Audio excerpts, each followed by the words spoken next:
اللہ اکبر. اب اس نے آنا تھا جس نے عالم کا رنگ بدلنا تھا. اب اس شخصیت کی آمد ہونے والی تھی جس کی وجہ سے یہ کائنات بنائی گئی ہے. لوگ کہتے ہیں میلاد کیوں مناتے ہو؟ ارے جس کے لیے ساری کائنات بنائی گئی ہو, جو وجہ تخلیق کائنات ہو, رسول پاک وہ ہے. He is the reason of the all creation. اور یہ میں نہیں کہہ رہا, یہ رب فرما رہا ہے حدیث قدسی میں کہ اے محبوب اگر تمہیں نہ بناتا تو یہ کائنات ہی نہ بناتا, نہ یہ چاند بنتا, نہ سورج بنتا, نہ آسمان, نہ جنت. ارے نہ میں ہوتا نہ آپ ہوتے. جس کی وجہ سے میں اور آپ دنیا میں آئے ہیں, جب اس کی ولادت کی باری آ رہی ہے تو دیکھو دنیا کا رنگ کیسے بدلا جا رہا ہے. دنیا کو میسج کیا جا رہا ہے. 55 دن پہلے پوری دنیا میں یہ شور مچ گیا کہ مکے میں ایک ایسا واقعہ ہوا ہے کہ اب کعبے والوں کو کوئی نہیں ہرا سکتا. اب کعبے کا رکھوالا آنے والا ہے, اب کعبے کو عزت دینے والا آ رہا ہے, کعبے سے بت نکال کر اس کے طواف کو تقدس کے ساتھ جاری کرنے والا آ رہا ہے. شاعر کہتے ہیں نا, آئی نئی حکومت سکہ نیا چلے گا, آئی نئی حکومت سکہ نیا چلے گا, عالم نے رنگ بدلا صبح شب ولادت مبارک ہو. وہ شاہ پردے سے باہر ہونے والا ہے, گدائی کو زمانہ جس کے در پر آنے والا ہے. اللہ اکبر. یہ واقعہ نبی پاک کی ولادت سے 55 دن پہلے ہوتا ہے, اور پھر 12 ربیع الاول کا وہ مبارک دن تشریف لاتا ہے کہ جب نبی آپ پاک علیہ الصلوۃ والسلام صبح صادق کے وقت پیر کا دن ہوتا ہے اور اس دنیا میں مکہ پاک میں تشریف لاتے ہیں. ہر طرف خوشی کا سما ہے, نور کی برسات ہے. بی بی آمنہ فرماتی ہیں جب ولادت کا وقت تھا میرے جسم سے ایسا نور بلند ہوا جس میں نے دوسرے ملکوں کے محلات کو دیکھ لیا. فرماتی ہے میں نے دیکھا کہ ایک مشرق میں جھنڈا لگایا گیا, ایک مغرب میں جھنڈا لگایا گیا, ایک کعبے کی چھت پر جھنڈا لگایا گیا, اور اس کے بعد نبی پاک کی ولادت ہوتی ہے. اللہ اکبر. میرے آقا کی ولادت کے وقت جھنڈا لگانا یہ فرشتوں کا طریقہ ہے. تو اے جھنڈے لگانے والوں تمہیں مبارک ہو. اب آگے چلیے, میرے آقا کے بچپن کا ایک واقعہ پھر میں بیان کو اختتام کرتا ہوں. ویسے تو میرے آقا کی ہر ادا نرالی ہے, اللہ اللہ وہ بچپنے کی پھبن, اللہ اللہ وہ بچپنے کی پھبن, اس خدا بھاتی صورت پہ لاکھوں سلام. نبی پاک کی ہر ادا نرالی. عام بچوں کی طرح بہت سارے معاملات آپ کے ساتھ نہیں تھے. آپ ختنہ شدہ, ناف کٹی ہوئی, ناف کاٹنی پڑتی ہے جب بچہ پیدا ہوتا ہے, ناف بریدہ ہیں, ختنہ شدہ ہیں, خوشبوؤں میں مہکے ہوئے, غسل کیے ہوئے میرے آقا دنیا میں تشریف لاتے ہیں. اور جیسے ہی دنیا میں آتے ہیں میرے آقا سجدے میں چلے جاتے ہیں. زبان مبارک سے رب حبلی امتی کی صدائیں ہیں. صلاۃ و سلام میں پڑھتے ہو نا, رب حبلی امتی کہتے ہوئے پیدا ہوئے, حق نے فرمایا کہ بخشا الصلاۃ والسلام. تو کیسے آقا ہیں کہ جو آتے ہی امت کو یاد کر رہے ہیں. سبحان اللہ. اب عرب کے لوگوں میں یہ دستور تھا کہ جب بچے چھوٹے ہوتے تھے تو وہ ان کو دودھ پلانے کے لیے ذرا دیہاتوں میں بھیج دیتے تھے. اس کی 2 وجوہات تھیں. ایک تو ان کی آب و ہوا اچھی ہوتی تھی, صحت اچھی ہو جائے. دوسرا عرب کے لوگوں کو اپنی عربی زبان سے بڑا پیار ہوتا تھا. وہ سمجھتے تھے کہ شہر میں زبان جو ہے وہ مکس اپ ہو جاتی ہے, تو گاؤں کی زبان جو ہے وہ ذرا اصلی زبان ہوتی ہے تو بندے کی فصاحت بہتر ہو جائے. تو بی بی حلیمہ سعدیہ ایک ایسی دائی ہے.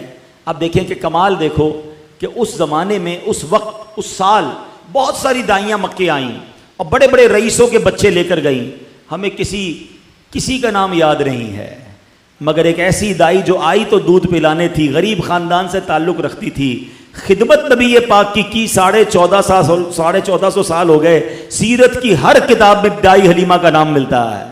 میرا نام کرے گا روشن 2 جگ میں نام تمہارا, جس نے نبی پاک کی غلامی اختیار کی, جس نے پیارے آقا کے نام کو بلند کیا, ان کا چرچا کیا, اللہ نے اس کے نام بلند کر دیے. کیا خوب بات شاعر لکھتے ہیں نا, فرماتے ان کے جو غلام ہو گئے وقت کے امام ہو گئے, نام لیوا ان کے جو ہوئے ان کے اونچے نام ہو گئے. تو دائی حلیمہ کہتی میں بھی کمزور تھی, غریب بھی تھی, خود میرے پاس بھی دودھ بہت کم آتا تھا, اپنا بچہ میرا دودھ کی وجہ سے بلکتا تھا. میں مکے پاک آئی, سب دائیوں نے بچے لے لیے, مجھے کسی نے بچہ نہیں دیا, مگر میں نے ایک بچہ دیکھا, چاند سا چہرہ, خوبصورت چہرہ, نورانی چہرہ, مگر کوئی دائی اسے نہ لے گئی کیونکہ نبی پاک کی ولادت سے پہلے ہی پیارے آقا کے والد محترم کا وصال ہو گیا تھا.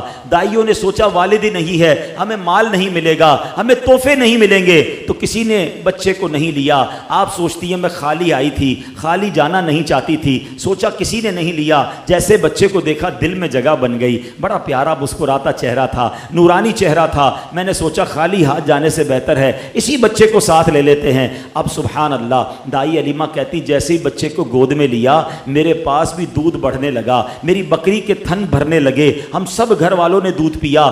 میں نے اپنے بچے کو بھی اپنا دودھ پلایا. جناب رسول اللہ صلی اللہ تعالی علیہ وسلم نے بھی دودھ پیا. اب جب واپسی کا سفر شروع ہوا, کہتی جب آ رہی تھی میرا خچر بھی لاغر, میری اونٹنی بھی کمزور, میری اونٹنی سب سے پیچھے رہ جاتی. کئی بار قافلے والوں نے کہا اے حلیمہ تمہاری وجہ سے قافلہ روکنا پڑتا ہے, تمہاری اونٹنی اور تمہارا خچر پیچھے رہ جاتا ہے.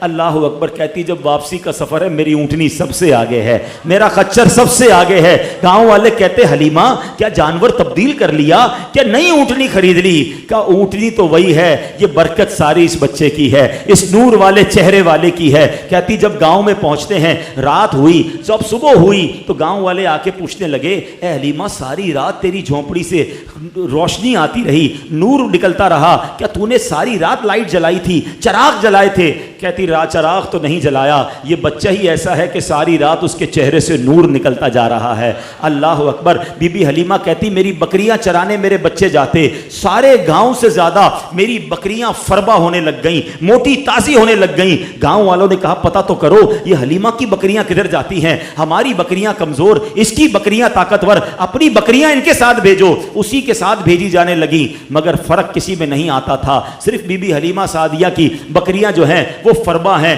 گھر میں عجب رونق ہے, گھر میں عجب برکت ہے. وہ شعر سنتے تھے نا کہ بی بی حلیمہ سب کو جا جا کے کیا کہتی تھی کہ یہ کہتی تھی گھر گھر میں جا کر حلیمہ